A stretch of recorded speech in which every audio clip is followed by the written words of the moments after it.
Luísa Nery Cruz, médica endocrinologista, e esse é o Médicos em 3D. Nesse espaço, de médico para médico, nós vamos promover um debate, tentar tirar algumas dúvidas e, por último, te dar algumas dicas.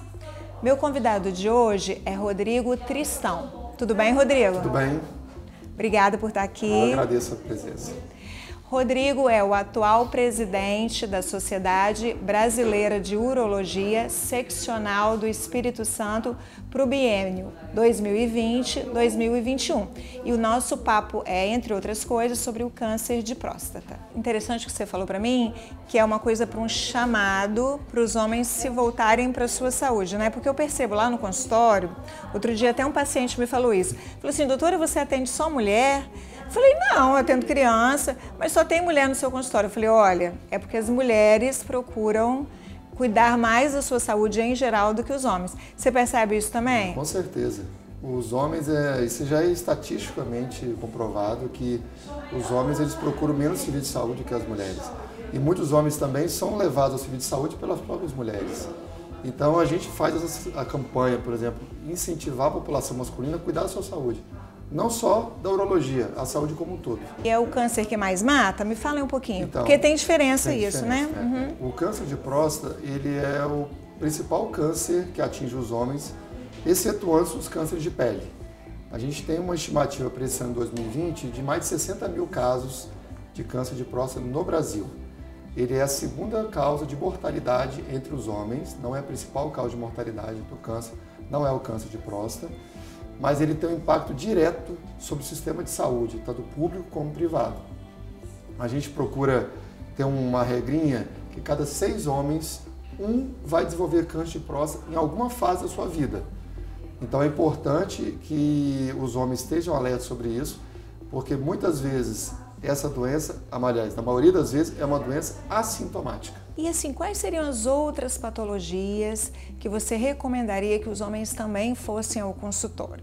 E assim, em relação ao câncer de próstata, o que chamaria a atenção de um homem para ele poder ir ao consultório de urologia? Que colocaria assim aquela pulguinha atrás da orelha dele ou da esposa? Então, em relação às patologias que podem acometer a população masculina, depende muito da faixa etária, né? Então, aí na faixa etária mais jovem, dos adultos jovens, adolescentes, a gente tem um espectro de patologias como as infecções urinárias, os cálculos urinários. As infecções urinárias são comuns até em pessoas, em crianças, dependendo do tipo de patologia que vem apresentar uma alteração congênita. Já na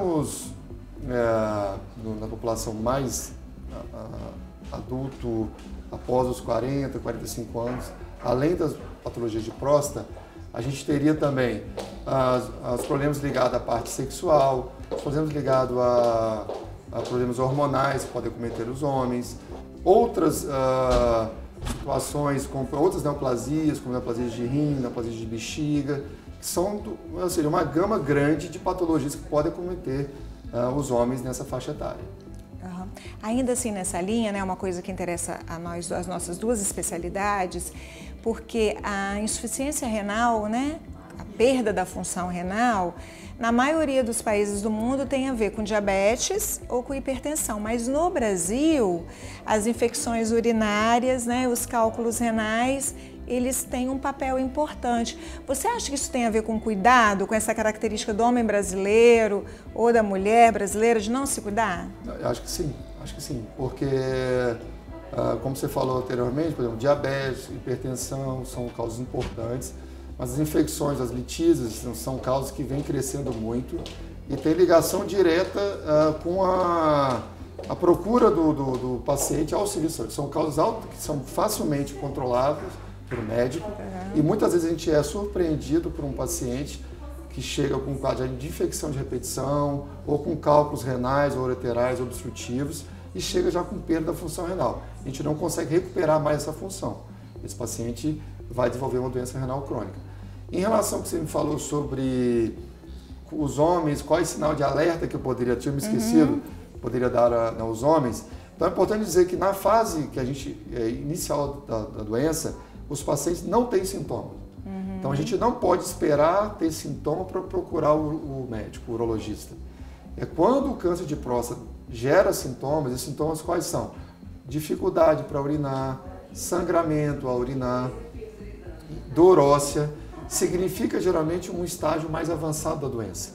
E o objetivo nosso é fazer o diagnóstico numa fase inicial, diagnóstico numa fase precoce.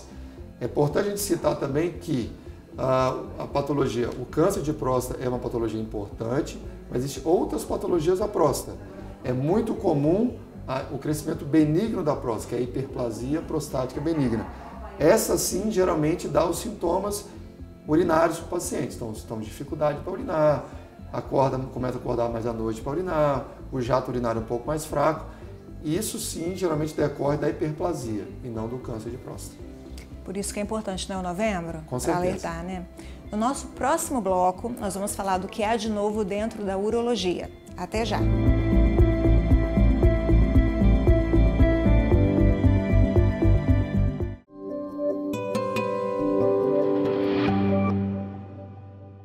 Estamos de volta com o nosso Médicos em 3D, debates, dúvidas e dicas. E o nosso papo de hoje é sobre câncer de próstata com o Dr. Rodrigo Tristão. Rodrigo, vamos falar agora do que tem de novo? Eu até estava me atualizando para começar, né? Porque eu sei que tem muita coisa nova em relação ao câncer de próstata, em relação ao rastreio, não é isso? Quem a gente deve rastrear? Quer dizer, quem deve procurar o médico mais cedo, quem pode esperar mais um pouco? Teve uma discussão grande sobre isso, e isso é uma discussão recente, não é? Isso. Então, isso é uma discussão recente a nível mundial, né? De maneira geral, nós recomendamos no Brasil, para aquelas pessoas que não têm fator de risco da doença, 50 anos de idade começar o rastreio. Aqueles pacientes que têm fatores de risco, quais seriam eles? Pacientes com história familiar positiva, pacientes de raça negra, né? A gente recomenda que seja feita aos 45 anos de idade esse rastreamento. O que consiste o rastreamento? Então, o rastreamento inicial, além da conversa, né, uma conversa com o seu médico, com o urologista, ele consiste no exame do toque retal, que ele ainda é um exame muito importante, porque com o exame do toque eu vou conseguir avaliar o tamanho da próstata, a consistência, se eu palpo algum nódulo, né? E além desse exame, a gente solicita um exame de sangue, que a gente vai dosar uma substância chamada PSA, que é antígeno prostático específico, que ela pode estar aumentada no câncer de próstata, mas também outras situações podem estar aumentadas. Quando eu tenho uma suspeita, né, então de acordo com o toque ou com alteração do exame do PSA, eu posso estar diante de uma suspeita de câncer de próstata. E aí o seu médico urologista irá seguir uma série de recomendações para você. Então, o que era com 40 anos, não era isso? A gente Isso. falava para todo mundo aos 40 anos fazer esse rastreio. Hoje a gente divide entre 45 e 50 anos. E esse PSA não é esse toque de Midas que as pessoas pensam, né? Isso. Porque ele pode dar falso positivo e falso negativo, não é assim? Sim. Então, a gente tem outras ferramentas diagnósticas mais novas, não é assim, Rodrigo? Em relação a essas ferramentas diagnósticas, sobre o PSA que ela falou, é importante a gente considerar que um grupo de pacientes vão ter câncer de próstata sem elevação do PSA. Então, isso gira em torno de 6 a 10%. É bastante, né? 10%. É considerável. Então, hoje, a gente teve uma evolução muito grande no exame de imagem, que é a ressonância multiparamétrica da próstata, né, que é um exame que eu vou avaliar alguns critérios que esse paciente pode ter um tumor de próstata clinicamente significante, se é mais chance de ele ter esse tumor ou não.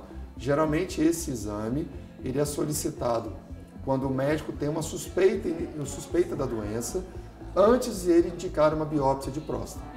O exame padrão ouro para o diagnóstico do câncer de próstata continua sendo feito a biópsia de próstata. E depois, então, que já tem o diagnóstico, fechou, o que há de novo no tratamento? Porque o paciente teme muito as consequências do tratamento, não é isso? Os pacientes que chegam no meu consultório, às vezes muito mexidos com isso, porque a gente sabe que de efeito colateral pode ter incontinências, né, urinárias, e também a gente tem as questões sexuais que estão envolvidas, né? Pode ter impotência. Então, assim, após o diagnóstico, a gente procura separar o paciente em algumas situações. Então, se ele tem uma doença localizada, restrita à próstata, se ele já tem uma doença um pouco mais avançada, ainda restrita à pelve, ou se ele tem uma doença metastática. Nos pacientes que têm a doença localizada, né, a gente pode ter algumas... Hoje a gente evoluiu uma modalidade de tratamento que seria a vigilância ativa.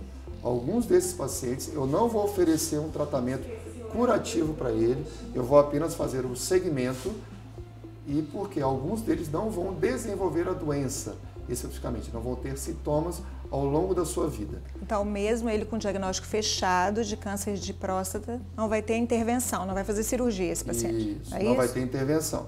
Tá? Nos pacientes que eu indico intervenção, eu posso indicar duas modalidades, e elas evoluíram muito com o passar dos anos. A radioterapia, hoje eu tenho aparelhos de radioterapia que conseguem oferecer uma alta dose de radiação ao tecido prostático, preservação dos órgãos adjacentes, então minimizando os efeitos colaterais. E em relação à cirurgia, a gente tem, né, um grande avanço, foi a cirurgia robótica, que veio trazer uma melhora, né, no resultado cirúrgico desses pacientes. A melhora em relação ao período de internação, menor perda sanguínea, menor dor no pós-operatório e melhores resultados em relação à incontinência urinária e também aos problemas de ereção, problemas sexuais. Todo mundo que vem aqui, a gente pede uma dica. Então eu queria que você deixasse a sua dica para os homens, principalmente, mas para as esposas, que também você mesmo diz que às vezes são elas que conduzem, né, os maridos para o consultório. Deixa uma dica para esse nosso público. Então eu agradeço o convite, né, foi muito boa a nossa conversa. E a dica que eu poderia deixar é o seguinte, que os homens, eles têm que se cuidar mais da sua própria saúde. O mês de novembro é focado na saúde masculina, mas não só ligado às questões da urologia. Muitas vezes a questão da saúde masculina, ela começa lá no seu médico, o médico de família, a cuidar do seu diabetes, hipertensão arterial, coisas comuns do nosso dia a dia. Então é importante enfatizar a importância de a gente evitar procurar o médico só quando tem sintoma. Procura fazer seus exames de rotina anualmente, você vai ter uma qualidade de vida muito mais tranquila. Essa é a minha dica. Ok, muito obrigada de novo, Rodrigo. Super importante a nossa dica de hoje, vai para todos os homens que realmente estão sumidos lá dos nossos consultórios. Nós que somos clínicos sentimos a falta deles, né? Esse foi o nosso Médicos em 3D, debates, dúvidas e dicas, e até o nosso próximo encontro.